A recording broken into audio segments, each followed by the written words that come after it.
BA भाग द्वितीय वर्ष के द्वितीय प्रश्न पत्र एकांकी संग्रह के संदर्भ में आज हम 1 तोला अफीम की कीमत के बारे में बात करेंगे। 1 तोला अफीम की कीमत डॉक्टर राम कुमार वर्मा के द्वारा लिखित है। डॉक्टर राम कुमार वर्मा हिंदी की छायावादी काव्य धारा के प्रमुख कवि एवं प्रख्यात आलोचक है, जिन्होंने हिंदी एकांकी की शिल्प विधि को मांझा है। उन्होंने पाश्चात्य नाटकों के समकक्ष स्तर प्रदान किया। हिंदी एकांकी में जितना प्रमुख योगदान डॉक्टर राम कुमार वर्मा का रहा है, उतना अन्य किसी लेखक का योगदान शायद ही है।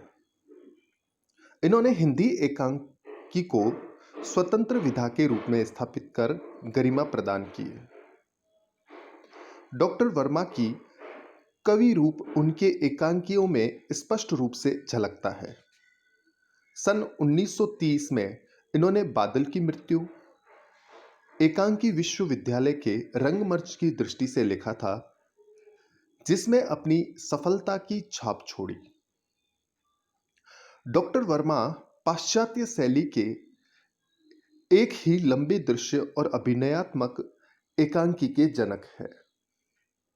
उनके प्रमुख एकांकी है पृथ्वीराज की आंखें, चारुमित्रा, रेशमी टाई, सप्तकिरण, कौमुदी, महोत्सव, दीपदान, रजत रश्मि, रिमझिम, विभूति और मयूरपंख। वर्मा जी के एकांकियों का आधार ऐतिहासिक और सामाजिक है तथा मूल स्वर आदर्शवादी है। उनकी काव्यात्मक अलंकृत शैली के कारण आदर्शवाद और पुष्ट हो गया है। सामान्यतः उनके एकांकियों को 2 वर्गों में बांट सकते हैं। एक पढ़े लिखे मध्यम वर्गीय दंपति के बीच उठने वाले प्रेम संबंधी समस्याओं से संबंध एकांकी तथा दूसरी ऐतिहासिक एकांकी। यद्यपि दोनों की विषय वस्तु भिन्न भिन्न है, लेकिन परिणति एक ही है, आदर्श की स्थापना। यानी डॉक्टर रामकुमार वर्मा ने अपनी एकांकियों में किसी न किसी सामाजिक अथवा ऐतिहासिक पृष्ठभूमि को उतारकर उसे एक आदर्श रूप देने का प्रयास किया है। इसका मुख्य कारण वर्मा जी का छायावादी कवि होना है। उनके नारी चरित्र, अंग्रेजी शिक्षा और आधुनिक परिवेश में अपना नया व्यक्तित्व खोजते खोजते भी पुरातनता के कैंचुल को नहीं छोड़ पाते। यानी इनके एकांकियों में स्पष्ट विशेषता मिलेगी कि कहीं ना कहीं प्राचीन सभ्यताओं अथवा सामाजिक जो रीति रिवाज है, उनको कहीं ना कहीं इन्होंने अपनी एकांकी में प्रमुख स्थान दिया है। लेकिन इनकी ऐतिहासिक एकांकी त्याग, उदारता, क्षमा, बलिदान, सेवा आदि आदर्शों को समाहित किए हुए है। इसे हम गांधी युग का प्रभाव कह सकते हैं, लेकिन इस प्रभाव में राष्ट्रीय संदर्भों का अभाव है। आरंभ में कौतूहल, संकलन त्रय, चरम सीमा आदि वर्मा जी के एकांकियों में देखे जा सकते हैं। आपकी रंग सूचनाएं विस्तृत, व्यापक और चित्रमयी होती है। उपक्रम और उपसंहार आपके शिल्प के नए प्रयोग है। तो इस प्रकार हम कह सकते हैं कि राम कुमार वर्मा जो है वो अपने काव्य संग्रह में है एक विस्तृत छाप छोड़ते हैं। डॉक्टर राम कुमार वर्मा द्वारा लिखित 1 तोले अफीम की कीमत को हम इस तरह से समझ सकते हैं कि इन्होंने इस एकांकी में तत्कालीन जो सामाजिक परिस्थितियां हैं, सामाजिक बुराइयां हैं और विभिन्न प्रकार की जो सामाजिक रीति रिवाज है, उनके चलते लोगों की जो सोच है वो कहाँ तक पहुँच जाती है, इन्होंने समाज के सजीव चित्रण या समाज के रीति रिवाजों का सजीव चित्रण जो है वो इस एकांकी के द्वारा किया गया है। इनकी इस एकांकी में कथोपकथन, संवाद योजना, परिदृश्य आदि सजीव चित्रित प्रतीत होते हैं। 1 तोला अफीम की कीमत रामकुमार वर्मा का सामाजिक एकांकी है, जिसमें इन्होंने समाज में व्याप्त दहेज की समस्या तथा समाज में दहेज के लोभी व्यक्ति का वास्तविक चित्रण किया है। इसमें प्रमुख पात्र मुरारी के पिता, जिनकी अफीम की दुकान है, उनके पास अफीम बेचने का लाइसेंस है, किंतु दहेज लोभी तथा उनके पुत्र मुरारी का विवाह एक अनपढ़ लड़की से करना चाहते हैं। केवल दहेज के लिए यह मुरारी को स्वीकार नहीं है।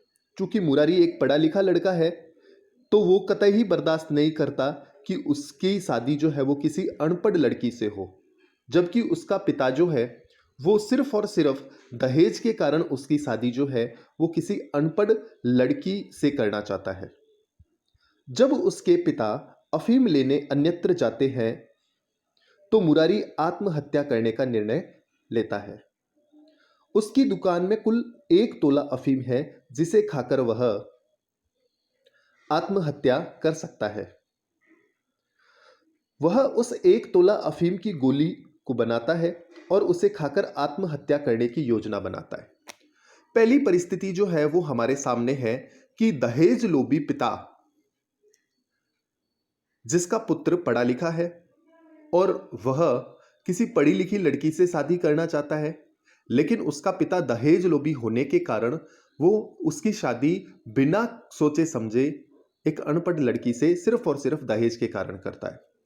दूसरी परिस्थिति है एक सुंदर स्त्री जो कि पढ़ी लिखी है, लेकिन उसके पिता की द्वारा दहेज की स्थिति न बनने के कारण वो आत्महत्या करने को मजबूर हो जाती है। जहां मुरारी आत्महत्या करने जाता है, वहां एक सुंदर स्त्री आती है जो मुरारी से अफीम देने का अनुरोध करती है और यह बहाना बनाती है कि उसकी दादी बीमार है तथा वह अफीम खाकर ठीक हो सकती है, क्योंकि वह अफीम खाने की अभ्यस्त है। मुरारी समझ जाता है कि युवती झूठ बोल रही है। वस्तुतः वह युवती भी आत्महत्या करने के लिए अफीम खरीदने आई है, क्योंकि उसके पिता के पास दहेज देने के लिए पर्याप्त धन नहीं है। वह अपने पिता को इस पीड़ा से मुक्त करने के लिए आत्महत्या करना चाहती है। वह मुरारी को अपनी मनसा बता देती है। मुरारी उसे हर्रड़ की एक गोली देता है, जिससे युवती अफीम समझकर खा लेती है, पर काफ़ी देर होने पर भी उसे अफीम का असर जो है वो नहीं होता। उसे संदेह होता है कि फिर बाद में मुरारी उसे सच बता देता है। वह कहता है कि दोनों के पिता परस्पर परिचित है। मुरारी को लगता है कि वह युवती से विवाह कर सकता है। युवती हरड़ की कीमत देने का प्रस्ताव करती है, तो मुरारी कहता है कि कीमत तो मिल गई, क्योंकि उसे युवती मिल गई। और यही एकांकी समाप्त हो जाती है। इस प्रकार इस एकांकी में दहेज की समस्या से जूझ रहे 2 युवा मनों की पीड़ा को बड़ी सूक्ष्मता से उबारा है। दोनों को ही आत्महत्या करने पर उतारू है, पर दोनों ही बच जाते हैं क्योंकि वो परस्पर मिल जाते हैं। एकांकी में जिस प्रकार तनाव का चित्रण है, उसे मंच पर सफलतापूर्वक अभिनीत किया जा सकता है। एकांकी की जो संवाद योजना है वो भी महत्वपूर्ण है। डॉक्टर रामकुमार वर्मा ने अपनी इस एकांकी में जो दृश्यावली प्रस्तुत की है वो बेहद सजीव प्रस्तुत होती है। इस एकांकी के जो प्रमुख पात्र है मुरारी, जो कि बीए पास है, और लाला सीताराम, जो कि अफीम के व्यापारी है, उनका पुत्र है। मुरारी मोहन की जो आयु है वो लगभग 21 वर्ष है। इसी प्रकार एक प्रमुख पात्र इस एकांकिका कुमारी विश्व मोहिनी है, जो कि आत्महत्या करने के लिए जाती है क्योंकि उसके पिता के पास उसकी शादी के लिए देने के लिए दहेज नहीं है। अन्य जो पात्र है जिसमें रामदीन है, जो कि लाला सीताराम का नौकर है, जो कि अनपढ़ है। एक चौकीदार है जिसका नाम जोकू है, जिसकी उम्र लगभग 50 साल है। तो इस एकांकी का शुरुआत है वो एक विशेष दृश्य के साथ शुरू होता है। जैसा कि बताया जाता है कि जब एकांकी शुरू होती है तो उस समय रात के 10 बजे है। लाला सीताराम की दुकान, उसी में सजा हुआ एक कमरा और एक बड़ा टेबल, उस पर कागज, दावात, कलम आदि सुसज्जित है। टेबल के आसपास 2-3 कुर्सियां रखी हुई है। बगल में एक बेंच जिस पर कारपेट बिछा हुआ है। दीवार पर 2-3 फोटो लगे हुए हैं, जिनमें एक मकान के मालिक सीताराम का और दूसरा उनकी पत्नी का है, जो इस संसार में नहीं है। तात्पर्य, सीताराम ऐसा व्यक्ति है जिसकी पत्नी मर चुकी है।